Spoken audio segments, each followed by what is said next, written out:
Bonsoir à toutes et à tous, merci de votre fidélité à votre émission Café Mort, les lundis et vendredis à 20h. Ce soir, nous allons accueillir un rappeur. Layen, bonsoir. Bonsoir. Alors, c'est qui Layen? Vous êtes né où? Vous avez grandi où? Parlez-nous un peu de vous. Alors moi je suis un rappeur du Val-de-Marne, je viens de Champigny-sur-Marne, quartier du Bois-l'Abbé, je suis d'origine algérienne. Je suis dans le rap depuis à peu près 2004 où j'ai sorti mon premier album. Et donc voilà, c'est un plaisir d'être ici, je te remercie pour l'invitation. Bah merci parce qu'on ne vous voit pas beaucoup et les gens ont besoin de vous découvrir parce que c'est bien qu'on voit surtout vos textes et votre rap. Mais vous étiez dans un groupe avant, non? Je crois avant de venir de jouer solo, vous étiez dans un groupe, Oui, c'est ça? Oui, en fait je fais partie d'un groupe qui s'appelle 400 Yens. Et aujourd'hui je continue un peu l'activité tout seul. Mais voilà, je représente toujours évidemment les couleurs de ce groupe. De ce groupe. Alors vous allez nous en parler du groupe. Mais vos parents, ils sont originaires d'où? Parce que j'ai découvert qu'on avait des points communs. Oui. Bah, moi je suis de Kabylie. Donc les deux côtés de la Kabylie. Une côté grande Kabylie et une côté petite Kabylie. Donc mon père il est plus du côté de la wilaya de Bouira, d'un petit village qui s'appelle Seloum. Et ma mère elle est plus du côté de Béjaïa, donc vers Oukas, enfin c'est chez moi, chez moi. Voilà, donc on est pays, Layen. Alors c'était quoi le groupe de 400 Yens? C'était quoi le projet? C'était quoi la symbolique autour de 400 Yens? Parce que ça s'appelait, qu'est-ce que vous allez nous le dire, nous expliquer, parce que s'appeler Layen, quand on connaît le côté péjoratif qu'on utilise, y compris dans nos quartiers, ça doit avoir une grosse symbolique pour vous. Oui, tout à fait, on a pris ce nom parce qu'on a découvert, enfin on a trouvé que la hyène c'était l'animal qui nous représentait le plus les jeunes de quartier dans leur mode de vie, à savoir que ils vivent en groupe, ils sont obligés de se réunir souvent la nuit pour chaparder. Alors nous on l'a mis dans la symbolique dans le sens où le lion il représentait le pouvoir en place. Et que les hyènes ils étaient souvent contraintes à manger les restes. Et on a placé le chiffre 400 en référence aux 400 ans d'esclavage, qui était pour nous une abomination de l'histoire. Et en fait on a fait un parallèle entre cet état de hyène dans lequel la société nous cantonne, essaie de cantonner les jeunes. Et l'état d'esclave comme ils étaient à l'époque de l'esclavage. Donc voilà, c'est fort, parce qu'en vérité, on voit bien déjà, rien que dans la symbolique que vous recherchez, et vos textes aussi sont un peu liés à tout ça, non? Oui, parce que, bon, pas essentiellement, il y a quelques morceaux qu'on a fait qui en font référence, mais c'est surtout, une hyène, ça vit au jour le jour, et voilà, ça chaparde, comme je le disais tout à l'heure. Et surtout, c'est sans concession. Donc, au niveau artistique, c'est pareil. On a fait une carrière où, quand il y avait des thèmes sur la police, on les a abordés d'une manière sincère. On l'a fait notamment aussi sur la Palestine. On a eu des prises de position qui, d'ailleurs, nous ont valu pas mal de boycotts auprès des radios. Parce qu'on avait fait ça à l'époque, c'était en 2005. Et voilà, donc, on y va tout le temps très crûment et très, très sincèrement. Donc forcément, au niveau carrière, c'est pas l'idéal pour l'expansion médiatique et tout ça. L'exposition médiatique aussi. Donc c'est pour ça que je suis pas souvent invité sur les plateaux. Et puis, Oui, parce que ce qui est marrant, c'est que vous n'êtes pas dans le calcul, vous n'êtes pas dans le business d'essayer de dire je vais vendre des morceaux où on raconte un peu tout, tout et n'importe quoi, j'allais dire. Ouais. Je ne suis pas péjoratif par rapport aux gens, je veux dire, j'ai du respect pour ceux qui font. Mais vous avez vraiment des textes et tout. Et c'est vrai que ce morceau sur la Palestine est un morceau très engagé, clairement, avec des positions claires. Vous y tenez à ce morceau? Oui, bien sûr, parce que c'est un morceau qu'on a écrit vraiment avec le cœur. C'est-à-dire, moi je me rappelle du contexte de l'époque. Et ce qui est malheureux, c'est qu'aujourd'hui, c'est toujours le même contexte. On a écrit ce morceau-là il y a 15 ans, quoi. Et aujourd'hui, c'est pareil. D'ailleurs, là, je prépare un nouvel album. J'ai préparé encore un morceau sur la Palestine, avec un titre explicite, puisque je l'ai appelé Le cancer du côlon. Donc, voilà, moi, je suis là pour traiter des thématiques qui me tiennent à cœur. Et celle-là en fait partie. Donc, oui, je crois que la liberté d'expression, elle est valable pour tout le monde. Je crois que normalement, on devrait vous laisser vous exprimer, parce qu'on ne peut pas ne pas laisser s'exprimer les gens. Disons qu'à la base, le rap c'est ça, quoi. À la base, c'est une expression qui se fait un peu de manière marginale. Maintenant, aujourd'hui, c'est vrai que, comme tu disais tout à l'heure, les gens ils sont omnubilés par leurs objectifs commerciaux. Tiens, si je chante ça, je vais pas plaire à un tel, je vais pas. Enfin, ils rentrent dans des carcans musicaux ou au niveau des textes. Nous, personnellement, et moi, je me suis jamais auto-censuré, quoi. Donc j'ai toujours dit ce que je pensais, j'ai toujours fait ma musique comme ça. Et c'est marrant parce que Layen, vous avez le personnage, votre vie publique, vous avez ces trucs, et vous protégez beaucoup votre vie privée contrairement à d'autres rappeurs. Vous êtes très très à cheval, un peu sur votre vie privée, c'est votre vie privée, que on ne touche pas, alors que souvent les gens se mettent en scène. Vous, c'est pas votre truc de vous mettre en scène, à part dans le personnage de Layen. Oui, parce que je me considère pas comme un produit commercial. En fait, si vous voulez, moi j'ai pas choisi d'être rappeur, ça m'est tombé dessus. On n'a pas fait du rap pour c'est un peu bête à dire, mais on n'a pas fait du rap pour vendre des disques. Donc nous on a fait du rap parce qu'on avait besoin d'écrire, on avait envie de représenter des gens, on avait envie de rendre, si tu veux, nous ce qu'on a aimé des rappeurs d'antan, rendre la même chose à un autre public, à un nouveau public. Et c'est pour ça que je suis pas là pour vendre ma personne, quoi. Moi je suis là pour vendre, enfin quand je dis vendre, je comprends, ouais. Vous avez exposer, moi voilà, je suis là pour exposer ma musique, mes textes, mes idées, pas ma personne, pas ma pointure de chaussures. Enfin, je veux dire, ça intéresse personne. Je pense que les gens, ils ont envie d'écouter de la musique, quoi. Oui, surtout dans le contexte. Enfin, voilà, exactement. Nous, je pense que ça vous intéresse de savoir qui est Layen, parce que derrière, en vous connaissant, on peut comprendre votre univers. C'est ça le but, c'est de pas savoir ce que je sais, mais de savoir dans quel univers vous êtes, dans quelle logique, parce que je sais que vous êtes aussi, même si vous n'êtes pas toujours sur le terrain, mais vous êtes très sensible aux jeunes des quartiers, à pouvoir essayer de faire avancer, parce que vous êtes plutôt quelqu'un de constructif, vous n'êtes pas dans le destructif. D'ailleurs, vos textes sont très, même s'ils sont francs du collier, sincères, c'est pas des textes agressif. Il y en a quelques-uns, parce que bon, on a tous une part qui s'exprime un peu différemment, selon les humeurs. La musique, c'est pareil. Parce que moi, je suis quelqu'un d'instantané. Quand j'écris un morceau, je l'écris avec l'humeur du moment. Donc il m'arrive quelquefois d'avoir des morceaux qui sont vraiment très hardcore, je ne vais pas vous le cacher. Mais sinon, c'est vrai qu'au niveau du terrain, moi, mon plaisir, c'est de voir se construire les nouvelles générations. Moi, si je peux les aider à comprendre le système, comment avancer, qu'il faut se structurer en termes de société, qu'il faut... Voilà, c'est un plaisir de leur transmettre tout ça. Parce que c'est des vérités que moi-même, j'ai vérifiées avec mon parcours. Au début, on n'était pas structuré. On faisait de la musique, comme je te disais, on faisait de la musique... je sais pas, pour le plaisir de faire de la musique, tu vois, c'est bête, mais aujourd'hui, aller dire à un footballeur qui joue pour le plaisir du football, il n'y en a pas. Ouais. Un rappeur, c'est pareil, il n'y a pas plus capitaliste qu'un rappeur, finalement.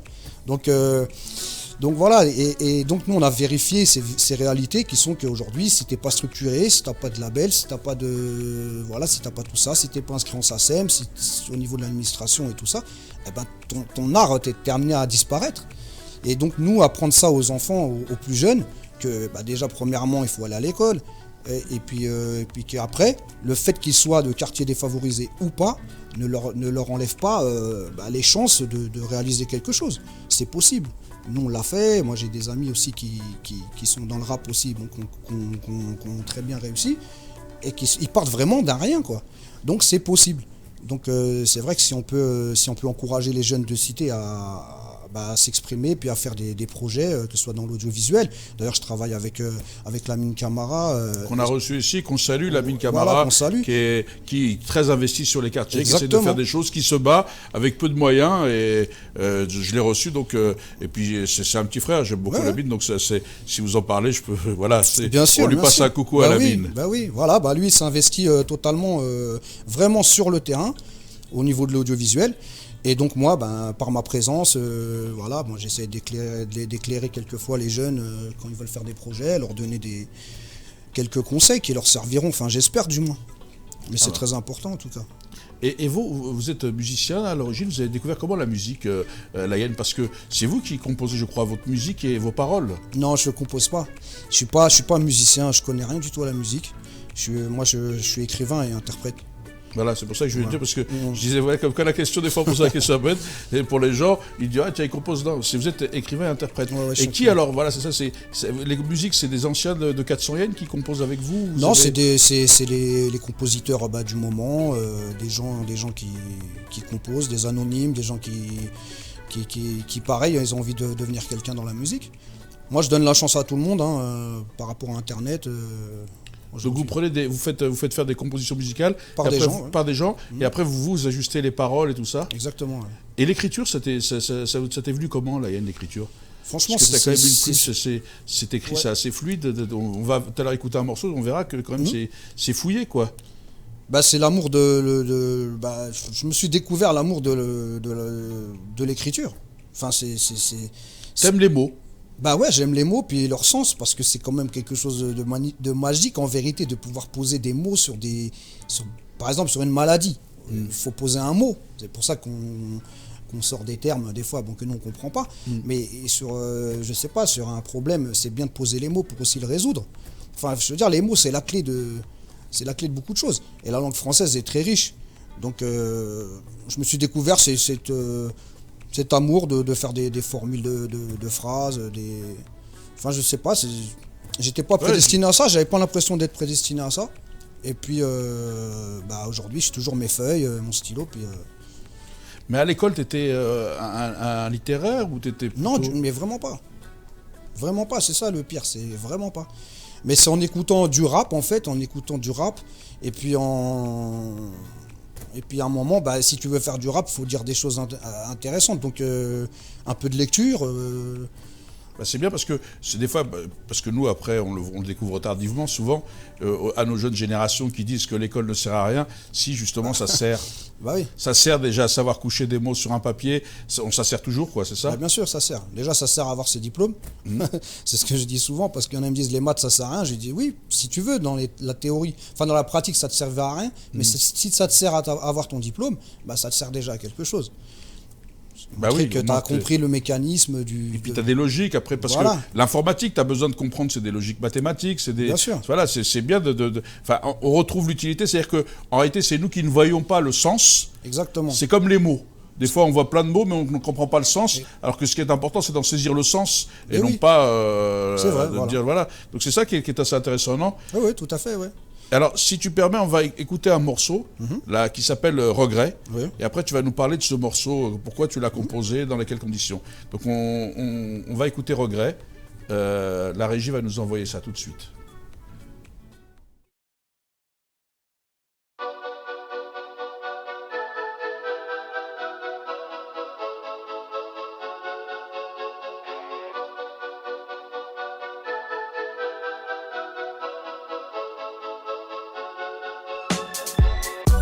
Attristé, les yeux dans le vague à penser.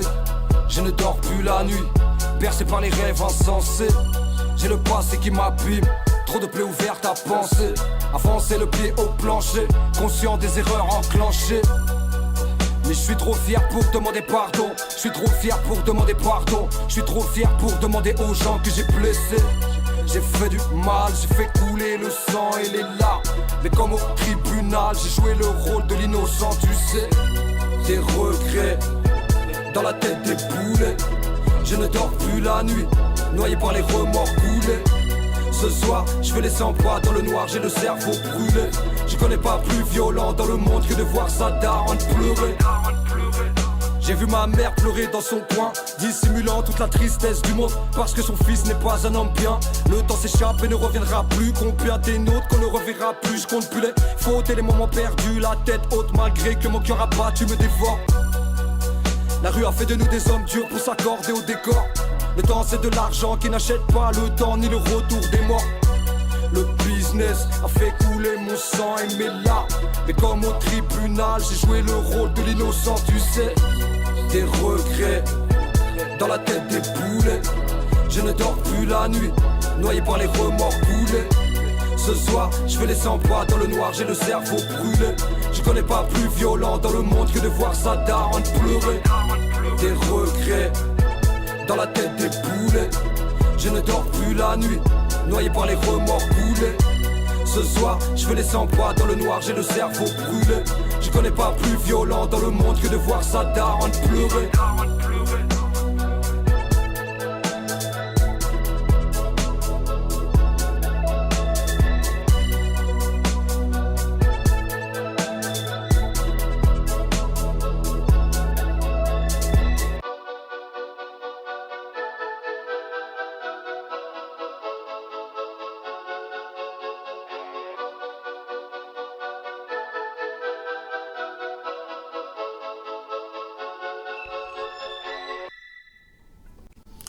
Donc, Laïen, on vient de voir ton clip Regret. Oui. Alors, on a vu la beauté de la Célébarne et la prison de Melun.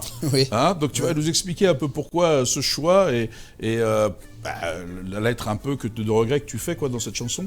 Oui, regret, comme son nom l'indique, c'est un problème qui touche tout le monde. Et là, dans cette chanson-là, on parle en particulier des jeunes qui ont fait des bêtises et qui ont fait pleurer leur mère. Donc voilà, je sais que c'est un thème qui touche énormément de gens. Moi, j'ai des amis qui sont un peu dans le système voyou. Quand ils entendent ce morceau-là, ils le remettent en boucle à chaque fois parce que ça leur parle. Parce que ça leur parle. Ils savent ce que c'est d'avoir fait pleurer la maman, notamment quand elle n'est plus là. C'est très très difficile. Quand tu dis ça, Laïen, je sens qu'il y a beaucoup d'attachement, un peu comme tous les jeunes, les gens l'oublient, que ces jeunes de quartier, alors je parle pas de 1% de gens qui sont de trucs, mais globalement ils aiment leur mère, et qui savent, contrairement au truc, les gens l'oublient, qu'ils ont des mères et qui font souffrir leur mère, ils s'en rendent compte, et ils en souffrent aussi. Bien sûr, c'est paradoxal parce que au niveau des actes, on a l'impression qu'ils sont détachés, mais au fait non, tous les bandits, tous les voyous, le rapport à la maman, c'est quelque chose de sacré. Et chez nous, tu connais, c'est quelque chose d'exceptionnel. Et voilà. Mais le rapport aux parents en général, parce que le père, même si on a un autre rapport, parce que c'est vrai que nous, comme on dit, le dit à Kamel Abdat, un humoriste kabyle, le dit souvent, on ne dit pas je t'aime à notre père parce qu'on a peur qu'il y ait des trucs, mais il y a une autre façon de le dire, le père aussi est quelque chose d'important, même si on ne lui dit pas, nos parents, c'est même pour les jeunes de quartier, il faut que les gens, parce que les gens penseraient que les jeunes de quartier sont détachés ou qu'ils sont dans un système, même quand on est dans un vrai truc, on a l'amour de ses parents. Oui, tu parlais des jeunes de quartier. Moi, ce que je peux te dire par rapport à ça, c'est que la plupart des gens qui pensent des choses sur les jeunes de quartier ne connaissent pas les jeunes de quartier. Et c'est ça aussi le problème. Et pour revenir à ce que tu disais par rapport au père, le père, c'est l'institution, c'est ce qui nous a ramené à manger. Moi, j'ai un respect pour mon père. Il y a un infini, mais seulement on a de la pudeur chez nous. Tu vois, mais voilà, un père, c'est énorme. C'est énorme, au même titre que la mère. Mais nous, on exprime tout le temps le côté maternel, c'est plus par là que ça passe. Ouais. C'est vrai qu'on a du mal à parler au père, parce que c'est l'institution, il est un peu loin, tout ça. Et le relais, la mère, c'est le relais. Mais en parlant à la mère, on parle aussi au père, j'ai l'impression. Oui, c'est souvent l'intermédiaire. C'est souvent l'intermédiaire. Après, le père, il a toujours raison, même quand il n'a pas raison. Donc, Règle numéro 1, le père a raison. Règle numéro 2, même s'il a tort, le père a raison. Voilà, exactement. C'est souvent ce qu'il dit. Donc on respecte ça et puis... Voilà. Mais c'est bien que tu montres aussi dans tes chansons ce respect qu'on a des parents, parce que le rap et tout ça, c'est pas non plus la musique, c'est pas non plus toujours ce qu'on affiche, vous voyez tout ça, des espèces d'images, c'est aussi le sens de la vie en commun. Mais je t'assure, Radcliffe, vraiment, il y a des groupes qui méritent d'être connus, ils traitent vraiment la vie. Comment te dire, par exemple, un chanteur comme Aznavour, tu vois, c'est pas un rappeur. Mais c'était le premier rappeur, quelque part. Parce qu'il racontait la vie. Et si tu l'écoutes, alors il y en a, ils vont dire, oui, ça fait... il écoute du Aznavour ou je sais pas quoi. Moi, j'adore Aznavour. Mais je peux te dire, Akli, et tu le sais très bien, que... Voilà, il raconte la vie. Et le vrai rap, normalement, ce qu'on appelle le vrai rap, c'est ça. On doit se retrouver dans les paroles. Après, aujourd'hui, malheureusement, ce qui est mis en avant, c'est ce qui est fait pour dévergonder la société, en fait, pour dévergonder les jeunes. Donc on va valoriser les gens qui prônent la drogue, qui prônent l'alcool, qui prônent les filles faciles, les soirées et tout ça. C'est ça qu'on va mettre en avant. Mais il y a vraiment des artistes dans l'ombre qui traitent de vrais sujets. Tu vois, moi par exemple, je fais des tournées concerts avec le groupe La Rumeur. Je sais pas si tu connais le groupe je connais bien La Rumeur. Ben voilà, qui a été victime d'ailleurs justement de rumeurs ou de trucs, alors que c'est vraiment un groupe très engagé. Alors là, voilà.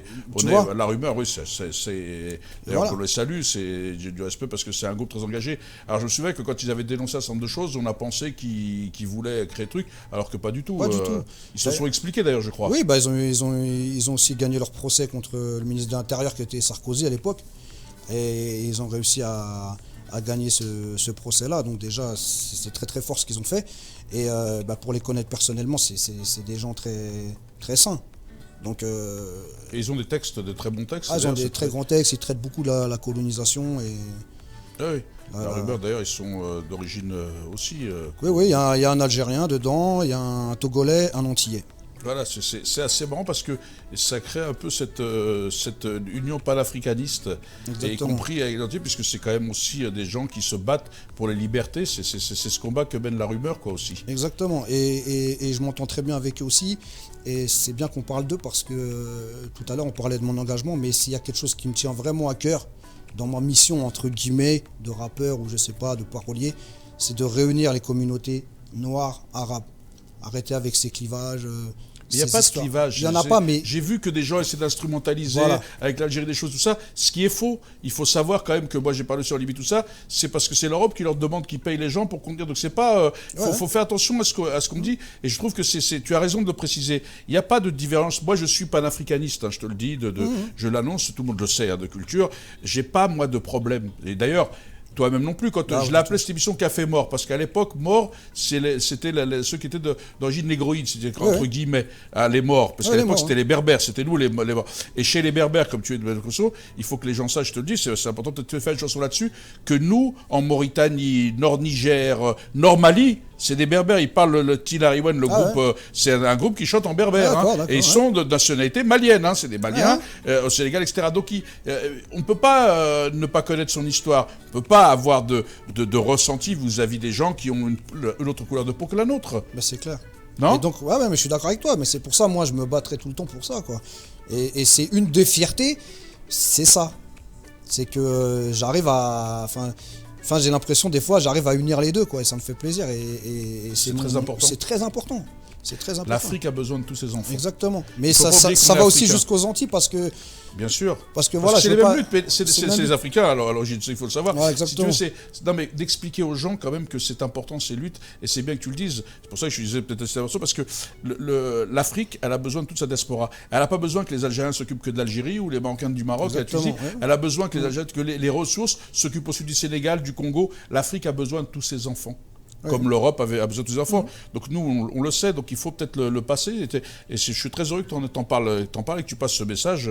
Voilà. J'en profite, parce que c'est vrai que s'il y a un de mes combats les plus fervents, c'est le racisme. Moi, c'est un truc qui, je trouve ça tellement, ça n'a tellement pas de sens. D'ailleurs, il est tellement bête le racisme en lui-même, vu que lui-même n'a pas de couleur. Parce qu'il y a des racistes de toutes couleurs. Donc déjà, on voit dans la définition que... Mais il y a des gens qui sont racistes, ils ne savent pas pourquoi. Ah non, mais ça c'est le pire. C'est le pire. Ils n'aiment pas l'autre, mais on ne sait pas pourquoi. Ils ne le connaissent pas d'ailleurs. Ils ne le connaissent pas, ouais. Tout à fait. Donc moi, voilà, donc si je peux, à ma manière, un petit peu, montrer que le vivre ensemble, c'est magnifique, et voilà, ça fait plaisir. Il faut aller, je t'invite peut-être si tu as jamais été dans le désert algérien, dans le sud d'Algérie, Tamanrasset et tout ça, d'y aller parce que les gens vont être surpris justement de voir les Algériens, parce que les Algériens ne sont pas tous blancs, je le dis au cas clair, où, c'est clair. Les Touaregs et tout ça, et des fois ils sont même, certains sont très très blancs, qui sont même bleus, d'ailleurs on les appelle les hommes bleus, pas parce qu'ils ont le truc, parce que la peau est vraiment, elle n'a pas été dépigmentée, quoi, c'est ça le... Non mais... C'est important, et je trouve que c'est bien que tu le dises. Alors je rebondissais, excuse-moi, mais... Non, mais tout à fait. Je pense que l'appuyer, c'est suffisant. Il faut que nos jeunes arrêtent de rentrer dans ces divisions qui n'apportent rien de bon en final, non ? Ouais, mais en fait, je crois que c'est même pas un problème. C'est plus les anciennes générations qui essaient de contaminer. Parce que les jeunes, aujourd'hui, ce que je regarde, et ce qui est bien et ce qui est pas bien en même temps, c'est qu'ils sont tous semblables. Alors c'est bien, dans un sens. Mais c'est vrai qu'aujourd'hui, je trouve qu'entre eux, je n'ai pas l'impression de voir du racisme, en fait. Les plus jeunes générations, je te parle, tu vois. J'ai pas l'impression, ils sont tous ensemble, ils font du skate ensemble, de toutes les couleurs. Ils vont. Mais nos diversités nous enrichissent. Mais voilà. Et aujourd'hui, je trouve ça super. Mais c'est plutôt les anciens, et puis voilà, il y a des gens aigris, et puis bon, les partis politiques et tout ça qui ont dédiabolisé le discours raciste et fasciste. Et tout ça, moi, c'est des sujets sur lesquels je m'engagerai toujours. Parce que c'est le combat qu'il faut mener. S'il y a bien un combat à mener, c'est celui-là. En tous les cas, je suis entendu parce que je l'ai toujours... Enfin, en ce qui me concerne, donc les gens vont regarder le son, puisqu'ils savent, et de ceux qui sont concernés savent, je l'ai toujours mené, y compris au sein des partis. Quand tu disais il faut mettre un tel, je dis attendez, il n'y a pas de division, c'est pas de mettre tel ou tel, c'est de les mettre tous, c'est de mettre tous les enfants, quelle que soit leur couleur de peau, leur origine, tout ça. C'est ça le but du jeu. Exactement. C'est de ne pas tomber dans ce jeu un peu de vouloir faire, quand ça nous arrange, de l'utiliser. Parce qu'il y a aussi des gens qui mènent des combats, mais quand ça les arrange, ils utilisent le truc, parce que ça c'est à leur faveur. C'est pas quand c'est en notre faveur qu'il faut l'utiliser, même quand c'est en notre défaveur. Oui. Ah, je suis d'accord avec toi, un engagement c'est tout le temps, c'est pas, comment on appelle ça, à température variable ou... Non, c'est tout le temps. Moi personnellement, c'est un truc que, voilà, que dans mes chansons, tu retrouveras souvent, c'est des phrases comme ça, parce que voilà, ça me tient à cœur.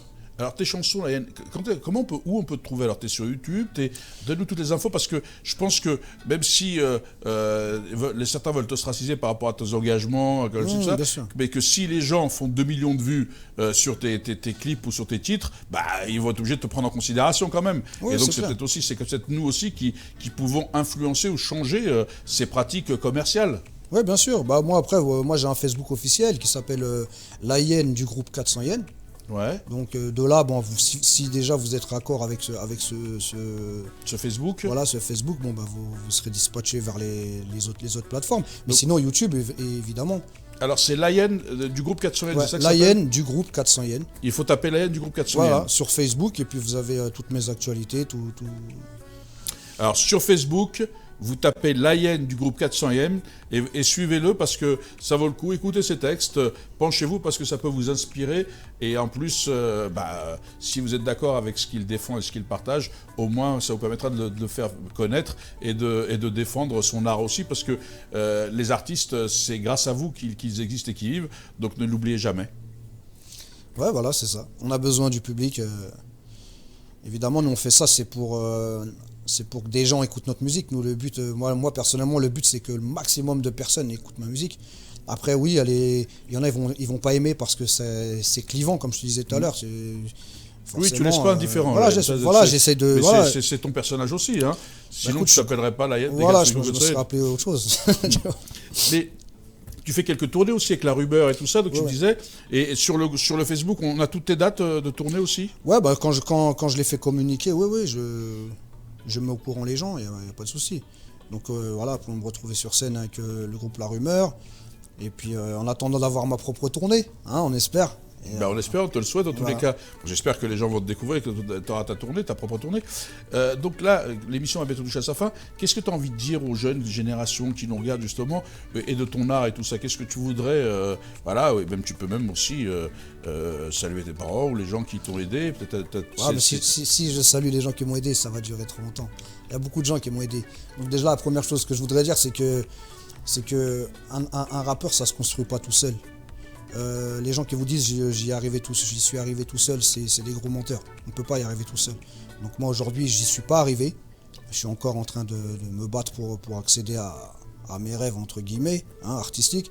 Mais il y a eu beaucoup de gens derrière moi qui me soutiennent et qui m'aident, que ce soit le public, les anonymes que je connais pas, des fois des gens qui me reconnaissent dans la rue et qui me disent me suivre depuis mon premier album. Voilà, c'est toutes ces forces-là qu'on a besoin. Donc ça, c'est au-delà du financier.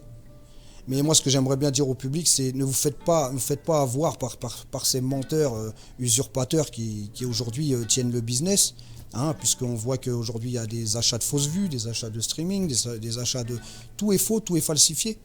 Voilà, pour vous faire penser que c'est le produit à acheter, on le fait atteindre des gros scores, et puis après, vous savez comment ça fonctionne, c'est le bouche à oreille.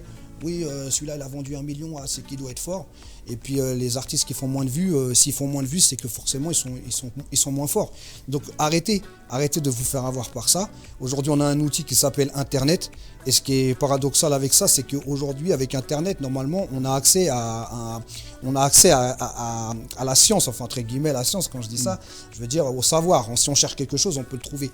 Et là, j'ai l'impression qu'avec cet outil, qui est fantastique en vérité, les gens ne l'utilisent pas à bon escient. Quoi. Voilà, ils suivent encore les tendances. Ils suivent quand même, voilà. Parce qu'ils font les tendances, ceux qui créent la tendance en vérité. Exactement. Même que dans les réseaux sociaux, on crée les tendances. Hein. Voilà, c'est ça. Il y a des influenceurs. On vous dit, voilà, les influenceurs vous disent qui aller voir sur YouTube. Alors qu'il y a beaucoup de gens à voir, il y a beaucoup de choses à découvrir. En clair, vous leur demandez, vous incitez les gens à découvrir le monde réellement, à essayer de s'ouvrir le maximum. Exactement. Ne rien négliger. Oui, tout à fait. Exactement. À l'occasion de venir vous découvrir. Par exemple. Voilà, donc, Avec plaisir. Avec plaisir. En tous les cas, moi, ça a été...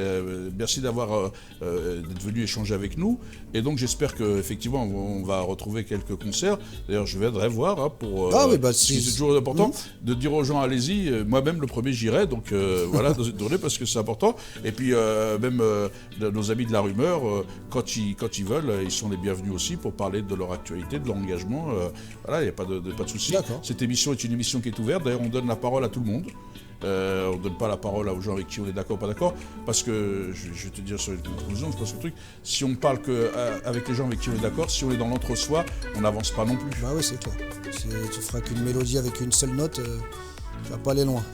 Donc autant discuter et peut-être qu'on s'ouvre, on s'éveille. C'est pour ça que quand tu disais il faut aller chercher les choses, c'est pour s'éveiller, même si on dit j'ai peut-être pas aimé, mais regarde quand même déjà. Avant de dire je n'aime pas, goûte. Mais moi j'ai découvert plein de choses que franchement je pensais détester. Et finalement j'ai découvert ça tard, mais tu vois, par exemple, je peux prendre un bouquin, le lire, avant je pouvais pas.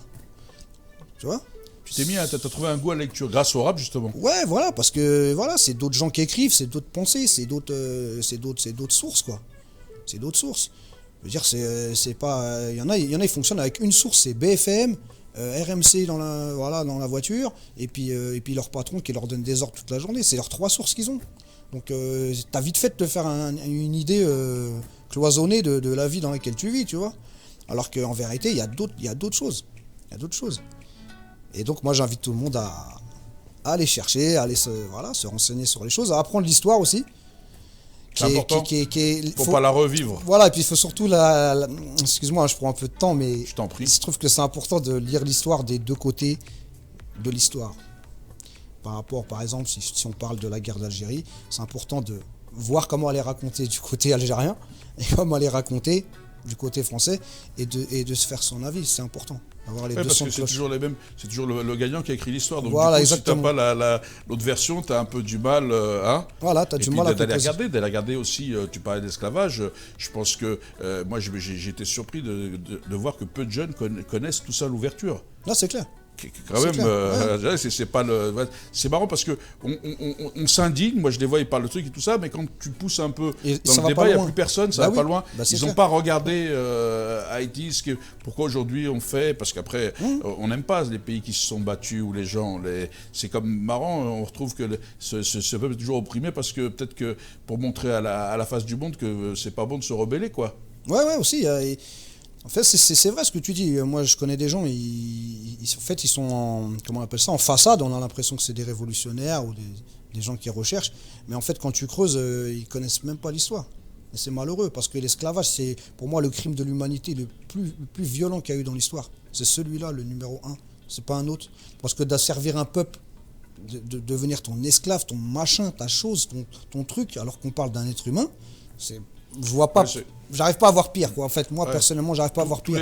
Tous les peuples, effectivement, tous les peuples, ça, même je cite, en fin de compte, il peut pas y avoir de trucs de classement, mais en clair, c'est effectivement tous les crimes contre l'humanité doivent être jugés de la même façon. Exactement, au même niveau. C'est ça le même niveau. Il n'y a pas à mettre plus là. Il n'y a pas de hiérarchie. En tous les cas, on ne hiérarchise pas les crimes contre l'humanité. D'ailleurs, un seul crime, mais déjà, de tuer une seule personne, c'est déjà un crime contre l'humanité. C'est déjà un crime. Et donc, quand on est à 400 millions, comme dans le génocide, ou comme l'esclavage, etc., alors là, on est dans des... Et les Roms, on oublie de dire que tous ces gens-là qu'on a opprimés. Donc je pense qu'il faut effectivement... La lutte, elle n'est pas à géométrie variable, quoi. Exactement. En tous les cas, merci, Layen, merci à de toi, venir faire découvrir tout le monde. Et puis, merci d'être venu et j'espère qu'on va te suivre. Donc, on retrouve le Facebook officiel Layen du groupe 400 Yen. Vous pouvez suivre son actualité, aller le voir en concert. Vous pouvez même aller chatter avec lui parce que je sais qu'il répond facilement, qu'il est disponible. Enfin, disponible, hein, on s'entend bien. Hein. Il a aussi une vie à côté et tout ça. Donc, en tous les cas, nous, on se retrouve avec un nouvel invité, comme toujours, les lundis et vendredis à 20h. Merci de votre fidélité. Bonsoir et bonne soirée.